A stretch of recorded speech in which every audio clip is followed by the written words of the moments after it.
Welcome back to the Plotcast. I'm back with Yasmina, and today we are going to be talking about fleshing out your characters, a highly requested topic that I think, like every other question I ever get, is like, how do you write realistic, fleshed out, deep, layered characters?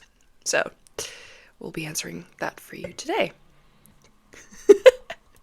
Are you okay? Yup. I'm good. I'm just like... Yasmina's a little bit tired. To be fair, so am I. And yet you still have that pep in your step.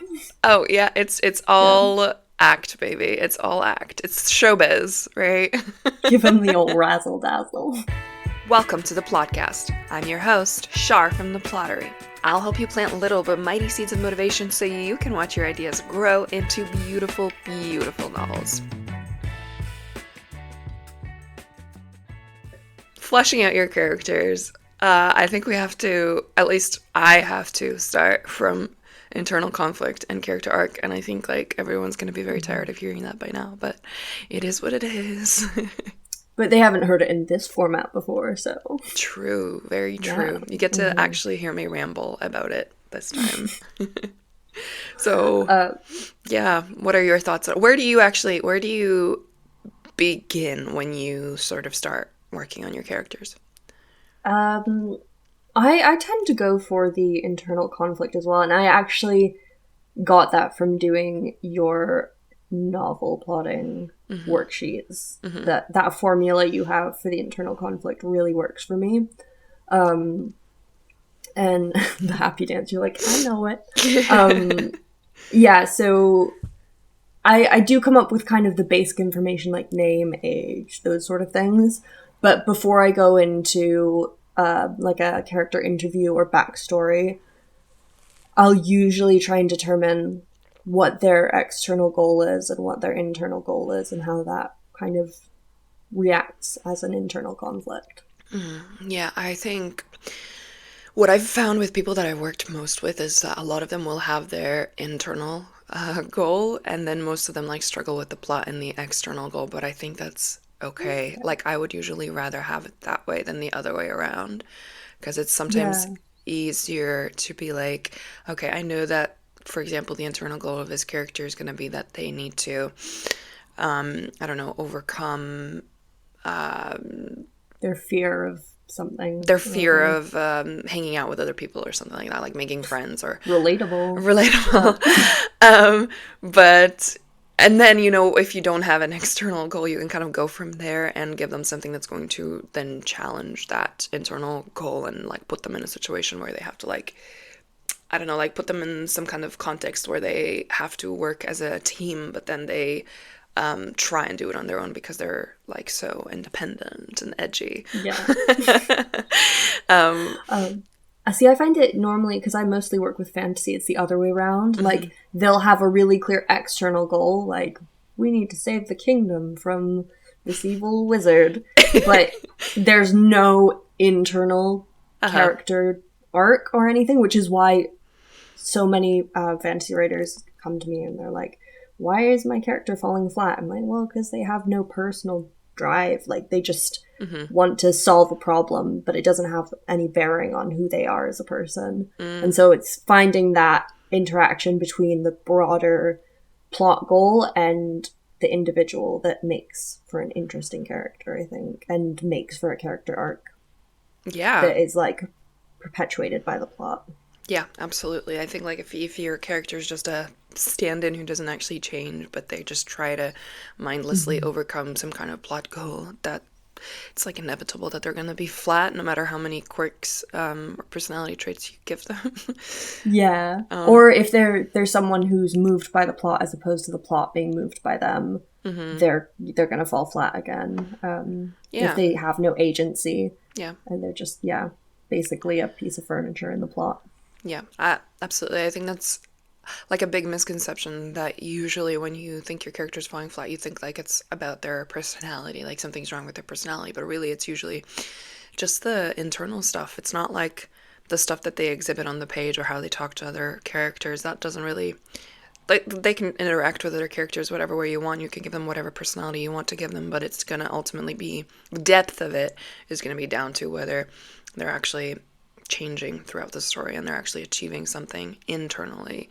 And like because it's we're talking about novel writing, I think it's really important to keep in mind that most novels are going to have like a close narrative perspective. So you're going to be writing from first person or, third person close. You're going to be getting stuck into that internal world. So if there's nothing for that person to be struggling with internally, your entire internal monologue basically has like no purpose after that. Yeah, if they're just narrating what they see as opposed to perceiving what they see and what's happening to them and reacting to it, even if that's just internally, then they're going to ultimately fall flat as well. Yeah, exactly. So always start with the internal conflict if you can. I do think, to be honest, when I am building a character, and I have only picked this up when I was in, well, I used to do it, but then I picked it back up when I was in uni because my mentor saw that I was struggling with like feeling out my characters as real people, and she recommended to me to just find actors to associate them with. And I think that's really Mm. helpful when you are just beginning and you have no idea who this person is, and just like kind of getting an idea of their voice, of their gestures, of the way that they carry themselves and things like that. So I usually always try to find actors just to help me have a bouncing off point, or like even characters that I've seen before in movies or TV shows or something like that. But like, oh, it kind of reminds me of this character, but then I'll adapt them to whatever their internal conflict is going to be, or that sort of thing. Yeah, Like I did that with with Jamie. Have you seen Peaky Blinders? I haven't. But you know Tommy Yeah, Shelby, of yeah. course.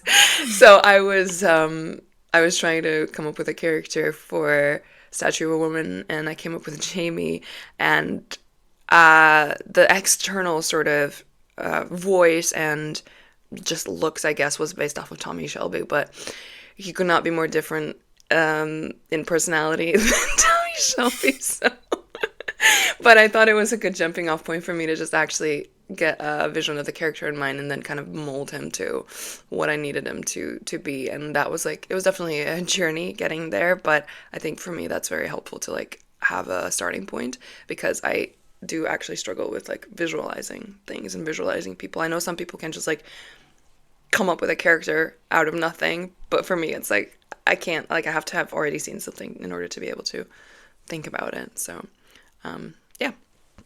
After internal conflict, what would you say is like the next thing to move on to? Um, Yeah, well, you kind of mentioned the character arc, so I think that does kind of give them a purpose as to why the hell you're even writing the story about them in the first place. You know what I mean? Like, yeah, because as you mentioned with like fantasy writers and stuff, they'll usually have like this big premise of like, let's save the kingdom from the evil wizard or something like that. But the story doesn't really matter unless it's your protagonist's story. So, for example, if that protagonist mm, has some kind of purpose in saving this kingdom, so like they're the chosen one to save this kingdom, or they have some kind of a special insight into this wizard, or maybe they have a connection to the wizard, the evil wizard. Since we're mm. running with that plot, but they always have to have, I think, a purpose as to why they are the narrator or the protagonist or whatever. Yeah, why not another character? Like, what's so important about this person's perspective of what's going on? Yeah, because no matter how much we try to avoid the chosen one trope, your protagonist always has to be the chosen one because you chose them, right? Like, I love the Chosen One trope. I I like it really too. do. What the only like I think there are definitely ways people do it that I don't enjoy, Yeah, especially when it's like this person was the chosen one and suddenly they have like 50 years of sword fighting skills under their even belt if you're not doing the actual after one trope, training montage. you chose your protagonist for a reason, hopefully. So, and if you haven't, you should probably find a reason as to why they are the protagonist. I was actually we had this discussion in my soft plotting program recently where we have like a group chat, and one person was telling me on the coaching call that they chose like a side character to tell the story, or like the side character is going to be the protagonist while the chosen one isn't, or something like that. And it was an interesting discussion of like, why did you choose that character? She was like, because it's more interesting. But there's always like a deeper understanding for that purpose as to why. And even if your protagonist isn't actually the chosen one, but they're like, I don't know, working for the chosen one, or like working for the queen or something like that, or whatever, like their story needs to be their story. And something needs to be happening to them, and we Yeah. need to be there for their change and not for anyone else's change. Like, obviously, there's going to be other characters in your story that are going to have their own arcs and changes, but the main story should really be about that protagonist, and you have to know why it is them and not somebody else.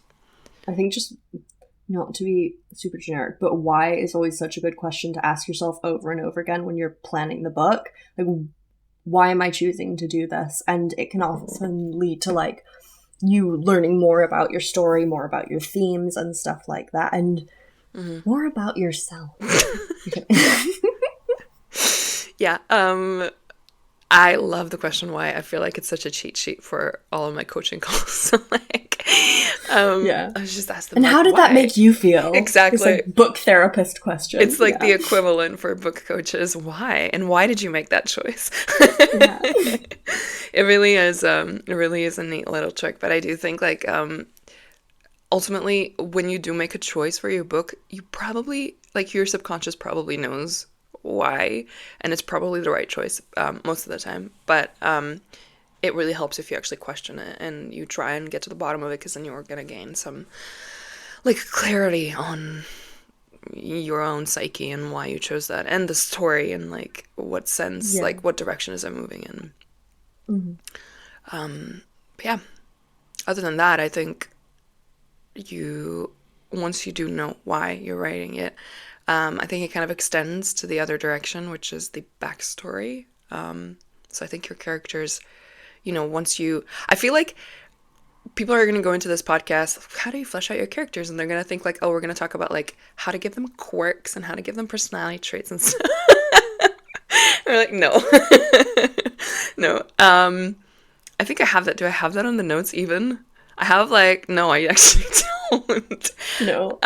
Because you can give someone like any amalgamation of quirks and traits, but unless they kind of connect and unless you know why they have those quirks and traits, it's not going to feel like a fleshed out character. Yeah.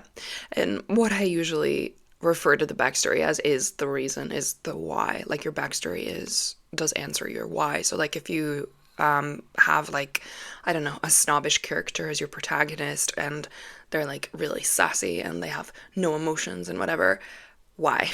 Like, what happened to them in the I feel like this backstory? episode should have a drinking game. Just like every time we say why, Why? drink some tea. Yeah. Drink some tea. That's so tame. Well, gotta keep it PG Yeah. tips. Sorry, that was such a bad tea joke. PG tips. I just got that. Thank you. That was actually brilliant. Thank you. I feel valued and seen. Yeah. Yeah, and backstory is interesting one because obviously it's really great for you to get to know your character. In this, I think it's quite similar to world building in that it's really interesting for you as the writer to know all aspects of it, but then when you're writing, you have to be so careful not to info dump the character's backstory, which I am totally guilty of in the book I wrote when I was 17. And I actually just fully wrote like 100 pages of her life and put it in the middle of the book. Just in the middle. She just like had a mental breakdown, and I was like, side note, here's her backstory. It was all appalling. 100 pages of it. Yeah, and it really slowed the pace of the book, and it just, some of it was good information to know, but it didn't need to be put in that format. So yeah, just make sure if you get really into the backstory that you don't then info dump it into the book.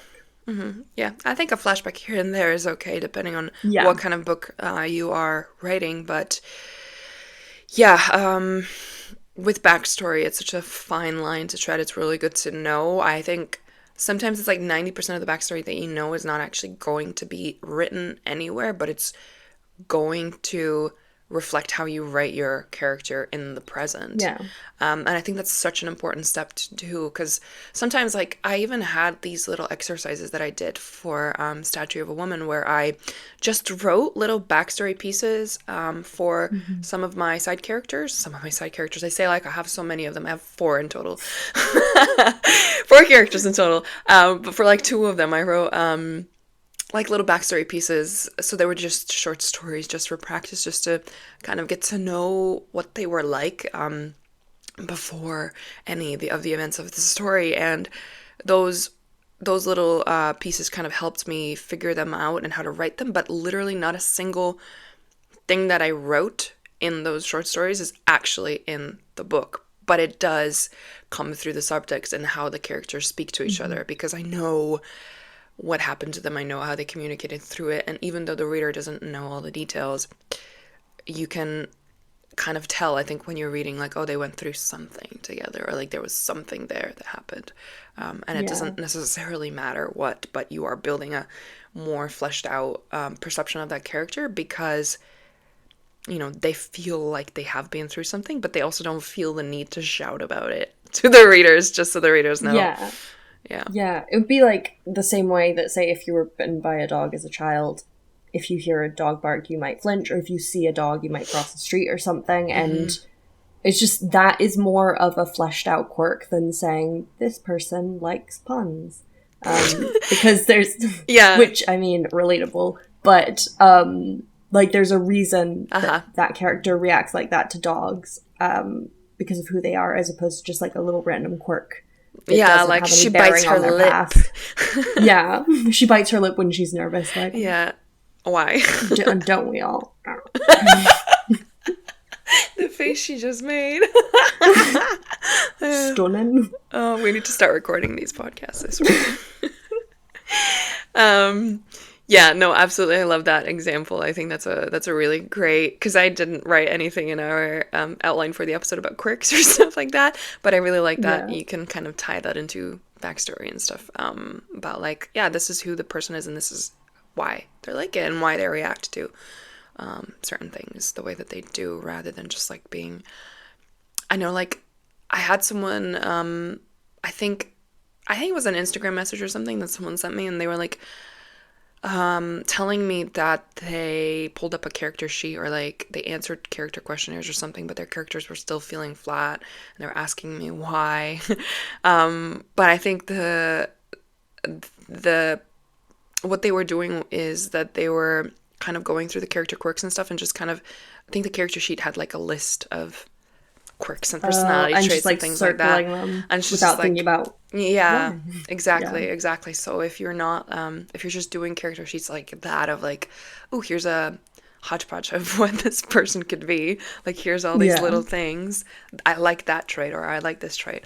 Most of the time, like, that's just not gonna fit with your character. And that's why I think, for me personally, I know you're like a big plotter, but for me personally, I really like discovering quirks and personality traits as I write them. So like what I will do is I'll have the characters' arc and backstory and kind of an idea of who they need to be. But I will, Mm-hmm. when I write the first draft, I will kind of let them come to me, as in terms of like what their personality is and their reactions, and like quirks, as you said, like what do they do and why do they do it.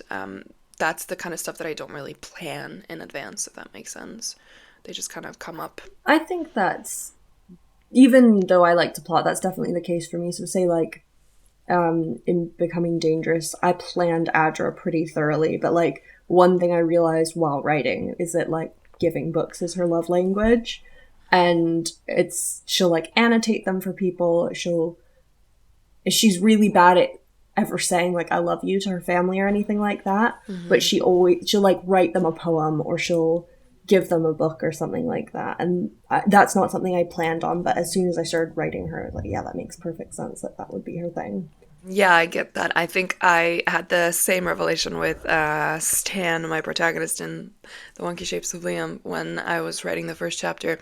I keep having revelations about him, I'm not gonna lie, but when I wrote the first chapter, I gave him this, and I didn't even know why, but I gave him this like little quirk of like, clenching his fists and kind of making marks with his nails, Fingernails, that yeah. that sort of thing. And I was like, I didn't quite know where it came from, but I was like, okay, that's an interesting detail. My subconscious threw at me, basically, Hmm. based on, like, obviously it's not an original quirk, but I thought it would fit him, and I just kind of ran with it. And then I started asking myself, okay, why is he doing that? How long has he been doing that? Yeah, I don't know. I was just kind of trying to evaluate where that came from and whether I could use that as something that's actually going to amp up his personality and his backstory. And it really did. It sort of gave me a lot of ideas about, like, repressed anger, and where I started out with his character pretty, like, mellow and kind of depressed and shy and that sort of thing. I think the having that sort of trait of repressed anger really kind of deepened his character. And I'm can you hear her? Yes. Sorry, my dog is just like woken up. So, but yeah, it really just gave me a little bit more depth to work with when it came to his character, and he just became so much more interesting for me since that point, and I've just kind of kept developing that just from that little detail that kind of came to me as I was writing the first chapter. I was like, okay, that makes so much Yeah. sense for him. That feels good. Hello, listener. It's time for us to judge a book by its cover. Have we got what it takes to uncover the true story without looking at its pages? Well, let's find out.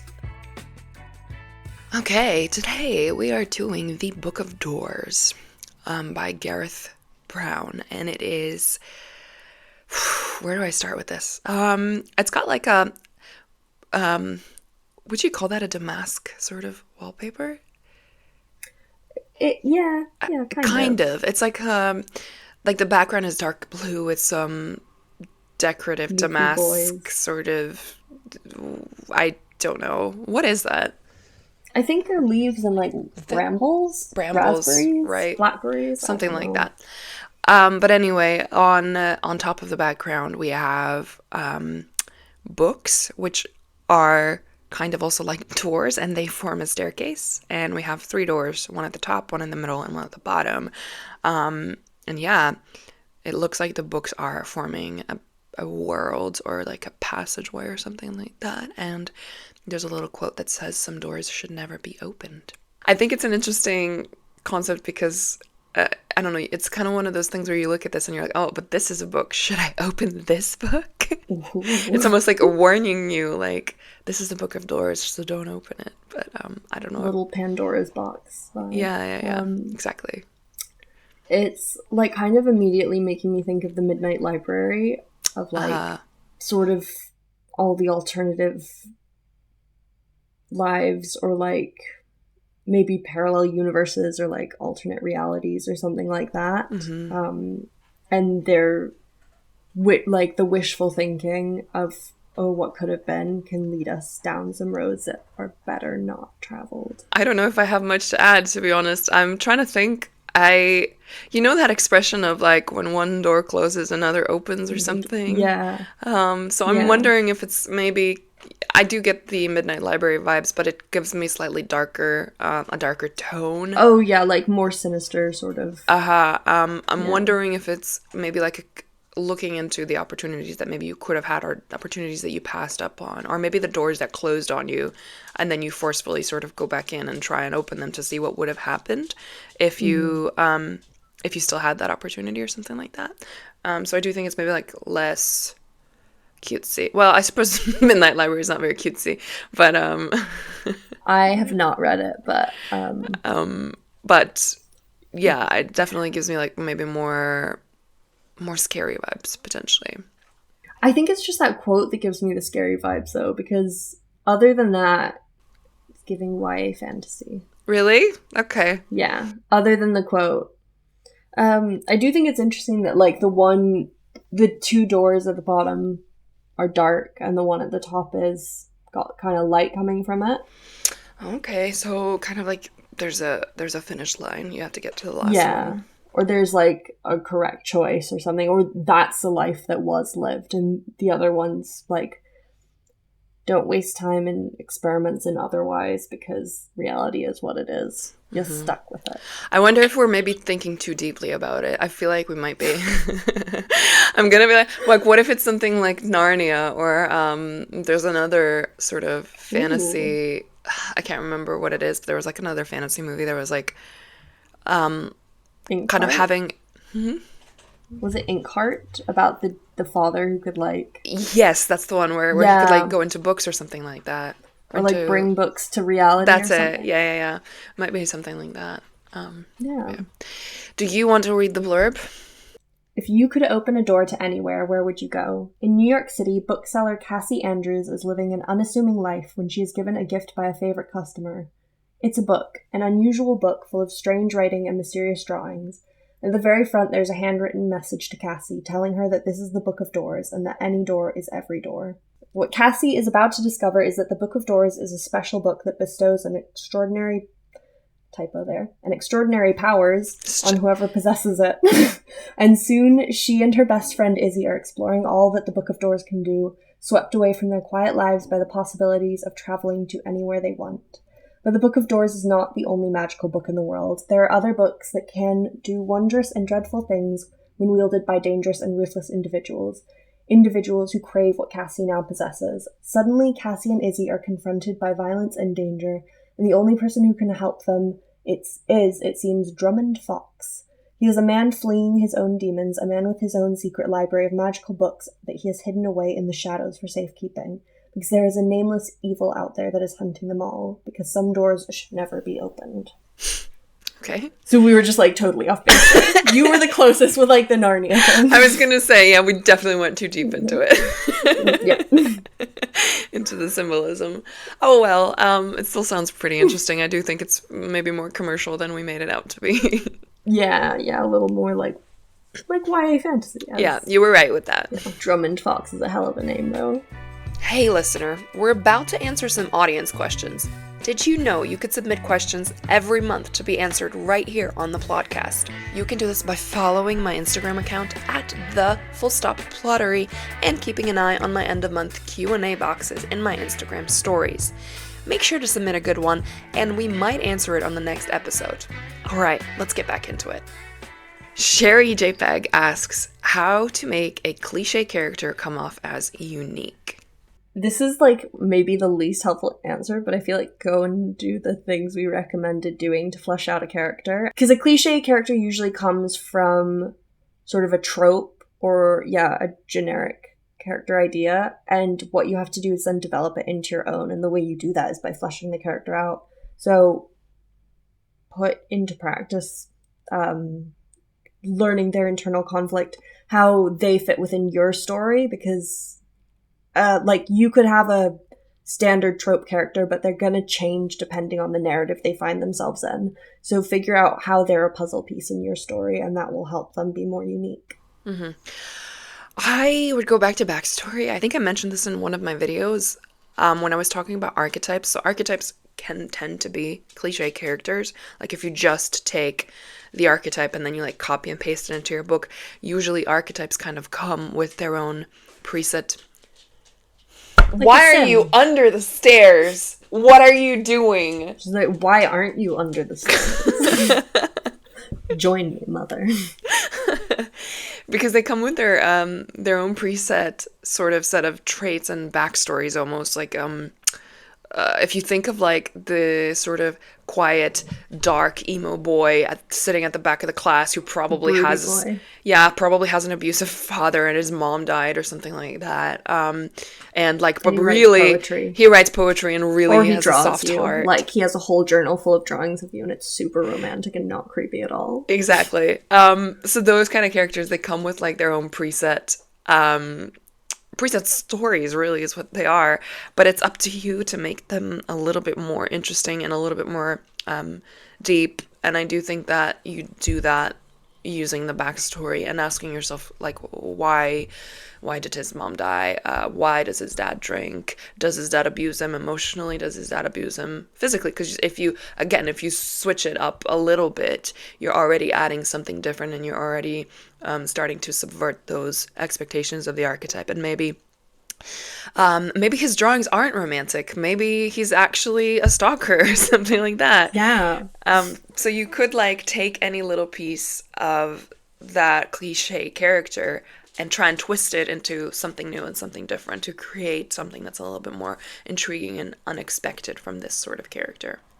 Yeah, I think look at it in terms of how fantasy writers are reinventing mythical creatures over and over again. Like, we see so many different iterations of vampires or werewolves because they take a classic supernatural figure and they just subvert one expectation we have of it, and that changes the game entirely. Yeah. The next question is from C Bennett 213. Is it better to start with a plot outline or with figuring out your characters? I don't know if one is better. I think it really depends. I usually start with, actually, I don't have a usually. My most recent project, I started with a scene, to be honest. And the character came out of that scene, and then I developed a plot. Um, I think it's just about having a premise or a prompt almost sometimes, yeah. rather And than a whole plot or rather than a whole character cast. yeah, I think honestly, take the inspiration you get. If the inspiration for a book project comes to you in the form of a new character or a premise, like you go with that, and just make sure that, they're the character and the plot are symbiotic, whichever one comes next. And that you're not just kind of copy and pasting like archetype characters or forcing something that doesn't necessarily fit. Yeah, I think for me, in my first project, it was definitely characters that came to me first, and then I tried to think of a plot around the characters. And then in the second one, it was more the plot concept and the idea of the themes, I guess, which is now completely different plot and completely different themes. But that's besides the point. It definitely, I think, differs from whatever project that you start, because I think for some of them we'll get the idea of like, I want to write a dystopian world based on global warming or whatever. That's one of the projects that I'm working on or trying to. But that was like the concept. And then from that, I was like, okay, I need characters, I need plot, I need something to happen here, I need a premise. Yeah. But it really, I think once you get stuck into it, I would definitely recommend focusing more on character arcs first, but Mm-hmm. obviously having an idea of like What's gonna happen? what's going to happen. It kind of goes hand in hand though, because again, you have to Mm-hmm. have your protagonist's internal goal and their external goal, and the external goal relates to plot. Like the external goal is the plot, so technically, it should all come from your character. And I think it's difficult to look at them as separate things as much as we want Mm-hmm. to. And as much as they are sort of discussed separately, characters and plot, I do think that really good books don't make that much of a separation. Like whatever happens happens because of your characters. Your Yeah. characters do the things, they cause the plot, and They inform each other. exactly, and they shouldn't be thought of separately. I think like if you are creating a character, you are ultimately kind of wanting to prompt some plot ideas from that too. And if Yeah. you are creating a plot, you want to make sure that whatever conflict you're coming up with is suited for whatever character you have, or that it is your character's conflict. I have another question. This is from Amelia Vasilevska, I think. How do I start my first chapter introducing characters and their looks without info dumping? I feel like you should be good at this because you probably describe characters more than I do. I Okay, so I think in terms of looks, yes, some degree of description is important because we want to be able to visualize the characters, but think about how like important the character is. For a side character, we don't really need to know. Like a really minor side character, we don't need details really of what they look like too much. Maybe like one or two there. But the main way I incorporate comments about their appearance is either through action, so something like, oh, he ran his hand through his brown hair, which shows like both a nervous habit, but also adds in his appearance. Or I don't know. Actually, that's like the main way I do it. I'd never just, unless the character observing them is someone who is prone to noticing things about people. Like, I know personally, as a human being, not a lizard person, the first thing I notice about someone is the color of their eyes, and I will always note that in my head for some reason. Really? What color are my eyes? They're brown, Char. Well, they're kind of black, but whatever. I'll give you that. They're like very dark brown. But Okay. yeah. Yeah, you I don't with know. your I don't know what your. demon black eyes. I don't know people's eye color. I think yours is what, like, I want to say green. Brown. Really? Yeah, with a little hint of gold, but yeah, they're Hint mostly of brown. gold. I love Hint that. of gold. I think eyes are beautiful, so I always notice people's eye color like when I first meet them. So maybe that is something your character does, but very rarely do we meet someone and start cataloging their appearance. So make sure you never have the character doing that. So here's a good example. Real time. I absolutely do not notice details about people, like, at all. Yeah. But yeah, if your character is someone who's very observant, then definitely I think that makes sense.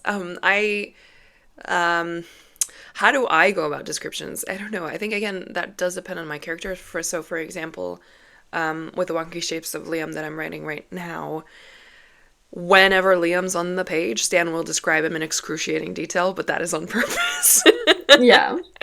Because it's like, yeah, it's a bit of an obsession theme going on there. But with other characters, he will still, I usually do like a sentence when we first meet a character, just to sort of situate them in some way, but I won't give like a list of, this is the hair color, this is the hair texture, this is how long the hair is, this is what their eye color is, this is what their build is, this is what their skin tone is, that sort of thing. But I'll usually, like a defining trait, like a distinct exactly feature, yeah. And I usually try to focus more on like stature and the way that the person carries themselves, and maybe trying come up with creative ways to sort of show who that person is, rather than give us like, yeah, just this is the physical attributes, but more like, I don't know, they light up the room or something like that. Maybe something less cliche. Yeah. But yeah, that's what I try to do. But I like your idea of like kind of doing it through action. That's definitely a good way to kind of bring attention to details, but like a little bit more subtly, and sort of feeding it into the scene when it's relevant. Yeah. In the same way that if you were describing a room, it's better to be like, he sat on the sofa, as opposed to being like, there was a sofa, because then it makes it part of the story. Yeah, you're kind of using it already, and it's active, it's more dynamic, and I think that's so important when you are writing a novel, to make it as dynamic as possible, even when it is descriptions, because when you're writing descriptions, you want to try to make sure that they're not static. So even if it's like space descriptions or people descriptions, the best way, I think the absolute best way to do it, is to make those descriptions active and use like evocative verbs and things like that. Like, for example, maybe you could have a character that cackles as soon as they enter the scene, and that immediately like paints a picture of like they've got a loud sort of funny unashamed laugh, that sort of thing. Yeah. So if you're using like strong verbs to describe things, and especially with like setting descriptions as well, you don't want to just sit there and say like, it was a windy day, the trees were green as they always are. You know what I mean? Like, yeah, you'd be like, the wind whipped my hair around my face, so I had like struggled to brush it aside. Yeah, exactly. Or like it obscured my sight of the green leaves and all that good shenanigans. Yeah, exactly. All right, well, I think that's all the questions that we have for today. Thank you very much for listening. And I think there's one more, Char. Is there? Why? Why Why do you do the things that you do? Why? Okay, well, when I was 5 years old. Well, actually, there is one more thing I wanted to say that I, again, forgot because I keep forgetting it. But basically, if you want to submit a question, or if you want to submit a book cover to be judged on the Plotcast, you can do so on our website. The link to submit will be in the description box. That's it. You can... Oh, did you know you could leave a comment on our podcast? I did not know that. You actually can. I know you can do it on Spotify. You can definitely do Yeah. it on YouTube. Mm-hmm. Potentially on Apple Podcasts, but I'm not that acquainted with it. But in any case, we would love to hear what you think. And if you could give our show the 5 stars that it deserves, that would help us out a lot. Thank you very much. We'll see you on the Love next that episode. enthusiasm. Bye. Bye. Thanks for listening to the Plotcast. If you want more writing tips and tricks, head over to my YouTube channel. Until next time.